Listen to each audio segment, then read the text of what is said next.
नमस्कार साथियों। दून पाठशाला में आप सभी का बहुत बहुत स्वागत है। और आज से हम घटना चक्र पूर्वालोकन की सीरीज शुरू करने जा रहे हैं। और इसमें सबसे पहले हम भारतीय राज्य व्यवस्था को देखेंगे, उसके बाद अन्य सब्जेक्ट के घटना चक्र को भी हम देखने की कोशिश करेंगे। और आज का ये पहला लेक्चर है। और ये जो घटना चक्र पूर्वालोकन आती है, ये आपका हिंदुस्तान में कोई सा भी एग्जाम हो सबके लिए ये उपयोगी रहती है। तो ऐसा नहीं है कि किसी स्पेशल एग्जाम के लिए ये सीरीज चलाई जा रही है, या आप हिंदुस्तान में कोई सा एग्जाम भी दो, सब में आपकी जिसमें आपकी भारतीय राज्य व्यवस्था या पॉलिटी पूछी जाती है, सब में ये उपयोगी रहेगी। और इसका जो पहला चैप्टर ये आपके भारत का संवैधानिक विकास से संबंधित है। और जो भारत का जो संवैधानिक जो विकास का जो क्रम है, आपने देखा होगा कि 1600 में आपकी ईस्ट इंडिया कंपनी आई थी। और 1773 तक आते आते जो कंपनी थी, इसकी गतिविधियां बहुत ज़्यादा हो गई थी। और इन्हीं गतिविधियों को रोकने के लिए समय समय पर एक्ट लाए गए थे या अधिनियम लाए गए थे। और इसी में सब जो 1773 से 1853 के बीच जो अधिनियम आए थे, ये आपके ईस्ट इंडिया कंपनी के शासन को पारित करने के लिए ब्रिटिश संसद द्वारा ये अधिनियम लाए गए थे। और 1857 में देखा होगा कि एक बहुत बड़ी क्रांति हुई थी, जिसके बाद आपकी कंपनी का शासन समाप्त हो गया था।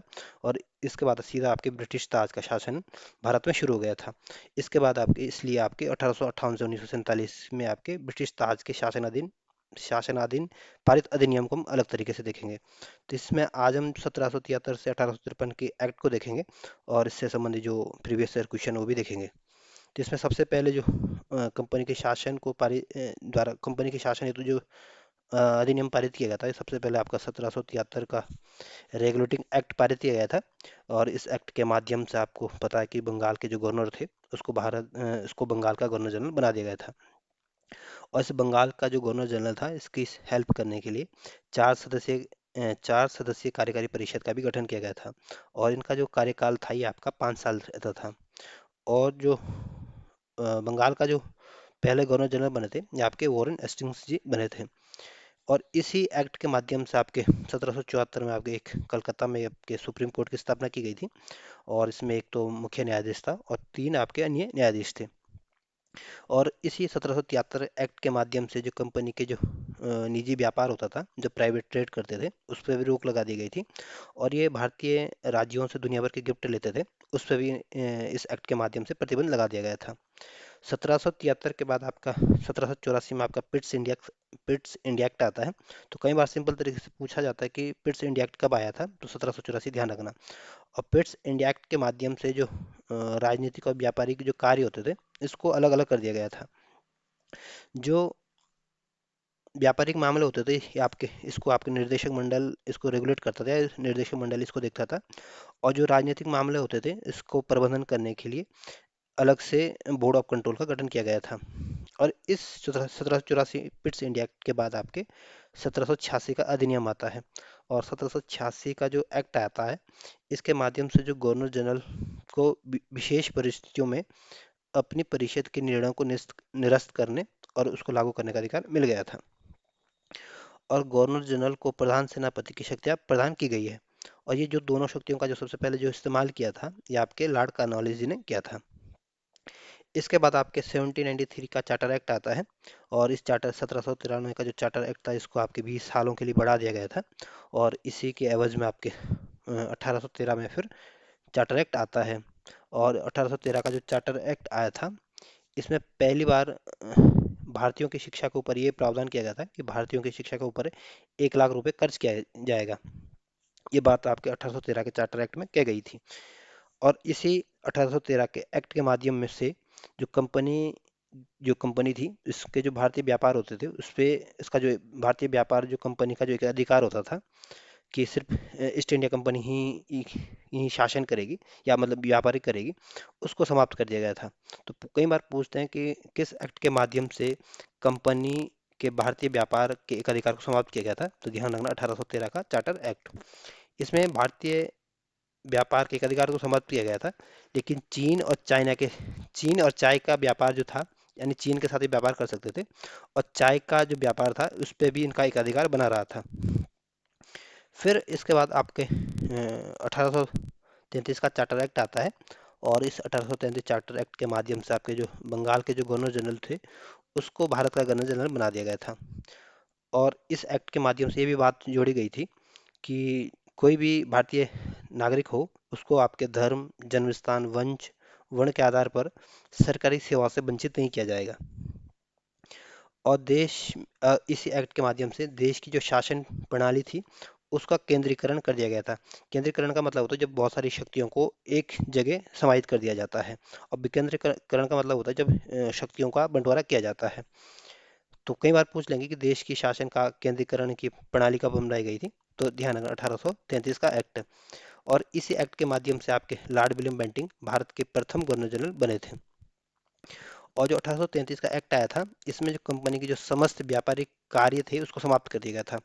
जो व्यापारिक एकाधिकार का समाप्त तो आपका 1813 में हो गया था, लेकिन चाय और चीनी के व्यापार को अभी भी इन कंपनी का अधिकार एकाधिकार बना हुआ था। इसको भी आपका 1833 के एक्ट के माध्यम से समाप्त कर दिया गया था। तो कई बार क्वेश्चन पूछ सकते हैं कि कंपनी के जो समस्त व्यापारिक कार्य अधिकार था ये कब समाप्त किया जाता, तो 1833 ध्यान रखना। और सिर्फ ये पूछेंगे कि चीनी और चाय को छोड़ के, तो 1813 ध्यान रखना। तो इसके बाद कंपनी के व्यापारिक अधिकार तो समाप्त हो गए थे और ये आपके केवल अब राजनीतिक कार्य कर सकते थे। और गवर्नर जनरल इसके आपके 1833 एक्ट के माध्यम से ही एक गवर्नर जनरल परिषद भी अ, बनाई गई थी। और इसमें आपके एक कानूनी सदस्य होता था जो चौथा सदस्य होता था। और सर्वप्रथम जो इस गवर्नर जनरल परिषद के जो गवर्नर बनाए गए थे या इसके अध्यक्ष बनाए गए थे, ये आपके मैकाले को बनाया गया था। और जो मैकाले थे ये आपके कानूनी सदस्य थे।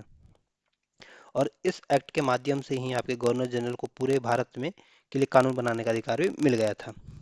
और इसी एक्ट के माध्यम से आपके ये भी प्रावधान किया गया था कि योग्यता संबंधी जो मापदंड के आधार पर जो भेदभाव किए जाते हैं उसको नहीं किया जाएगा। 1833 के बाद आपका 1853 का चार्टर एक्ट आता है। और इस चार्टर एक्ट के माध्यम से आपकी जो विधायी शक्तियाँ जो होती है उसको कार्यपालिका शक्तियों से अलग कर दिया गया था। और विधि निर्माण हेतु के लिए आपके गवर्नर जनरल की विधायी परिषद की स्थापना की गई थी। और इसे गवर्नर जनरल विधायी परिषद को आगे भारतीय विधान परिषद के नाम से जाना जाता है। और 1853 के चार्टर एक्ट के माध्यम से आपकी सिविल सेवा की जो परीक्षा होती है ये आपकी खुली प्रतियोगिता यानी ओपन कंपटीशन के आधार पर होने लगी। और ये आपके 1853 से शुरू हो गई थी। तो कई बार पूछते हैं कि सिविल सेवा की जो खुली प्रतियोगिता कब शुरू हुई थी, तो 1853 के एक्ट के बाद हुई थी। तो ये आपके 1773 से लेकर 1853 के एक्ट थे। इससे संबंधित आगे हम इसके क्वेश्चन देखते हैं जो अभी तक प्रीवियस ईयर क्वेश्चन पूछे गए हैं। तो इसका जो पहला सवाल है, पहला सवाल कह रहा है कि निम्नलिखित में से किस अधिनियम में कलकत्ता में एक सुप्रीम कोर्ट की स्थापना की गई थी। तो जो 1773 का रेगुलेटिंग एक्ट आया था इस एक्ट के माध्यम से आपके कलकत्ता में आपके सुप्रीम कोर्ट की स्थापना की गई थी। इस वजह से जो ये ऑप्शन होगा ये आपका सही आंसर होगा। और 1784 में पिट्स इंडिया एक्ट आया था, इसमें आपके बोर्ड ऑफ कंट्रोल का गठन किया गया था। और 1813 के चार्टर एक्ट में देखा था आपने कि शिक्षा के ऊपर 1 लाख रुपए खर्च करने का प्रावधान की बात की गई थी। और 1833 का जो चार्टर एक्ट आया था इसमें आपके गवर्नर जनरल का नाम बदल के भारत का गवर्नर जनरल कर दिया गया था। इस वजह से ये ऑप्शन होगा, ये आपका सही आंसर होगा। अगला क्वेश्चन है, अगला क्वेश्चन कह रहा है कि सुप्रीम कोर्ट की स्थापना के संबंध में पूछा गया और आपको सामने 2 कथन है और आपको बताना है इसमें कौन कौन से कथन सही है। पहला कथन कह रहा है कि कलकत्ता में सर्वोच्च न्यायालय की स्थापना 1773 रेगुलेटिंग एक्ट के द्वारा की गई थी। तो पहला कथन बिल्कुल ठीक है। जो सुप्रीम कोर्ट की कलकत्ता में जो सुप्रीम कोर्ट की स्थापना की गई थी आपके 1773 रेगुलेटिंग एक्ट के माध्यम से की गई थी। दूसरा कथन कह रहा है कि लेमेस्टर इस न्यायालय के प्रथम मुख्य न्यायाधीश थे। तो दूसरा कथन बिल्कुल गलत है। जो 1773 एक्ट के माध्यम से जो सुप्रीम कोर्ट की स्थापना की गई थी इसके जो पहले अध्यक्ष थे आपके पहले जो मुख्य न्यायाधीश थे आपके एलिजा इम्पे थे, ना कि आपके लेमेस्टर। तो इसमें पहला कथन तो ठीक है, दूसरा कथन गलत है। इस वजह से जो ए ऑप्शन होगा यह आपका सही आंसर होगा। अगला क्वेश्चन है, अगला क्वेश्चन इसमें 2 सूचियां दी गई है और आपको इनको सही सम्मिलित करना है। तो जो नियंत्रण परिषद की स्थापना की गई थी आपके जो 1784 में पिट्स इंडिया एक्ट आया था इसमें आपकी नियंत्रण परिषद की स्थापना की गई थी। और सुप्रीम कोर्ट की स्थापना आपके जो 1773 का जो अधिनियम आया था उसके माध्यम से की गई थी। और इंग्लिश मशीनरियों को जो भारत में कार्य करने की जो अनुमति मिल गई थी आपके जो 1813 का जो एक्ट आया था इसमें इंग्लिश मशीनरियों को भारत में काम करने की अनुमति मिल गई थी। और जो गवर्नर जनरल की परिषद में जो कानूनी सदस्यों की जो नियुक्ति की गई थी आपके जो 1833 का एक्ट आया था उसमें ये नियुक्ति का प्रावधान किया गया था। तो इस तरह से आप इनको अगर सजाने की कोशिश करोगे तो आपका जो बी ऑप्शन होगा, यह आपका सही आंसर होगा। और 1773 में आपने देखा होगा रेगुलेटरी एक्ट के माध्यम से supreme court, Pitt's India act के माध्यम से आपके बोर्ड ऑफ कंट्रोल की स्थापना, और 1883 में आपके इंग्लिश मिशनरियों में भारत आने की अनुमति, और 1833 में गवर्नर जनरल की परिषद को कानूनी सदस्य नियुक्त किया गया था। अगला क्वेश्चन है, अगला क्वेश्चन आपके सामने, अगला क्वेश्चन कह रहा है कि निम्नलिखित में से किसके किससे भारत में अंग्रेजी शिक्षा की नींव पड़ी थी। आपको बताना है तीनों में से किस किसकी वजह से भारत में अंग्रेजी शिक्षा की नींव पड़ी थी। ये पहला कथन कर रहा है कि 1813 का चार्टर एक्ट। तो पहला कथन बिल्कुल ठीक है। जो 1813 का चार्टर एक्ट आया था, इसमें आपके 1 लाख रुपए खर्च करने की बात की गई थी भारतीय शिक्षा के ऊपर, और इसने आपके अंग्रेजी शिक्षा को बढ़ावा दिया था। दूसरा कथन कह रहा है कि general committee of public instruction 1823। तो दूसरा कथन भी बिल्कुल ठीक है। जो general committee of public instruction committee का जो गठन किया गया था 1823 में किया गया था, और इसको मुख्य जिम्मेदारी दी गई थी कि जो शिक्षा के लिए आपके 1 लाख रुपए का अनुदान की थी। तो 1 लाख रुपए जो अनुदान देने की जो जिम्मेदारी दी गई थी आपके general committee of public instruction को दी गई थी। तो इसने भी आपके अंग्रेजी शिक्षा को की नींव डाली थी। तीसरा कथन कह रहा है कि प्राच्यविद और आंग्लविद विवाद। तो तीसरा कथन भी बिल्कुल ठीक है। जो प्राच्यविद और आंग्लवाद के जो बीच जो विवाद हुआ था, इसने भी आपकी अंग्रेजी शिक्षा को नींव डालने का काम किया था। तो ये तीनों ही जो थे आपके, इन्होंने अंग्रेजी शिक्षा में नींव डालने की, अंग्रेजी शिक्षा की नींव डालने की कोशिश की थी। इस वजह से जो डी ऑप्शन होगा, ये आपका सही आंसर होगा। ये जो आपकी एक्सप्लेनेशन दिया गया, कह रहा है कि जो कंपनी थी आपकी ओरिएंटल शिक्षा की प्रचलित प्रणाली को हतोत्साहित किया था इन्होंने, और जो पश्चिमी और अंग्रेजी शिक्षा थी उसको बढ़ावा दिया था। और 1813 के एक्ट में आपके 1 लाख रुपए खर्च का प्रावधान किया गया था। और 1823 में आपके general committee of public instruction का गठन किया गया था, और इस कमेटी में आपके 10 यूरोपीय सदस्य थे, जिसमें आपके आंग्ल और प्राच्य दोनों शिक्षा माध्यमों से समर्थन हासिल थे। और इसके बाद आपके 1800 जो विलियम बेंटिंग था, इनका समय 1833 से 35 तक था, और इनके शासनकाल में आपका 1835 में लॉर्ड मेकाले द्वारा एक प्रस्ताव को स्वीकृति कर भारत में अंग्रेजी को उच्च शिक्षा का माध्यम बनाया गया था। अगला क्वेश्चन है, अगला क्वेश्चन कह रहा है कि किस अधिनियम के द्वारा ब्रिटिश संसद ने चाय और चीन के साथ व्यापार को छोड़कर ईस्ट इंडिया कंपनी के भारत के साथ व्यापारिक एक अधिकार समाप्त कर दिया गया था। तो जो 1813 का चार्टर एक्ट आया था, इस एक्ट के माध्यम से ब्रिटिश संसद ने चाय और चीन के साथ व्यापार को छोड़कर ईस्ट इंडिया कंपनी के भारत के साथ जो व्यापारिक एकाधिकार थे उसको पूरी तरह से समाप्त किया गया था। और इस चीन और चाय के व्यापार को भी आपके 1833 के एक्ट के माध्यम से समाप्त किया गया था। इस वजह से जो ये ऑप्शन होगा, ये आपका सही आंसर होगा। अगला क्वेश्चन है, अगला क्वेश्चन कह रहा है कि ब्रिटिश संसद ने किस अधिनियम ने भारत में व्यापारिक ईस्ट इंडिया कंपनी के एक अधिकार को समाप्त किया था। तो ईस्ट इंडिया कंपनी के एक अधिकार को जो समाप्त किया गया था, ये आपका 1813 का जो चार्टर एक्ट आया था, इसमें इसको समाप्त किया गया था। इस वजह से जो सी ऑप्शन होगा, ये आपका सही आंसर होगा। अगला क्वेश्चन है, अगला क्वेश्चन कह रहा है कि चार्टर एक्ट 1813 के संबंध में कथनों पर विचार कीजिए, और आपको बताना है इसमें 3 कथनों में से कौन कौन से कथन सही है। पहला कथन कह रहा है कि इसने भारत में ईस्ट इंडिया कंपनी के व्यापारिक एकाधिपत्य को, चाय का व्यापार और चीन के साथ व्यापार को छोड़कर समाप्त कर दिया था। तो पहला कथन बिल्कुल ठीक है। जो 1813 का चार्टर एक्ट आया था, इस एक्ट के माध्यम से जो भारत के साथ जो कंपनी के जो व्यापार करने का जो एक अधिकार था उसको समाप्त कर दिया गया था, चीन और चाय को छोड़ के।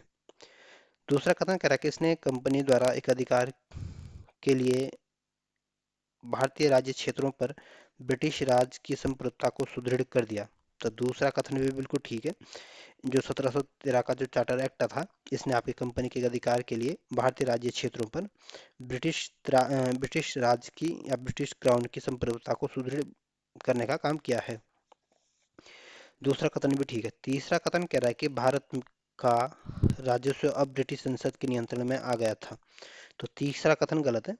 जो भारत का जो राजस्व था, ये आपके जो 1858 का जो एक्ट आया था, इस एक्ट के माध्यम से जो भारत का राजस्व का जो एकत्रित करने का जो अधिकार आया था या उसके कंट्रोल में आया था, ये आपके 1800 एक्ट के बाद आया था, ना कि आपके 1813 के एक्ट के बाद। इस वजह से तीसरा कथन गलत है।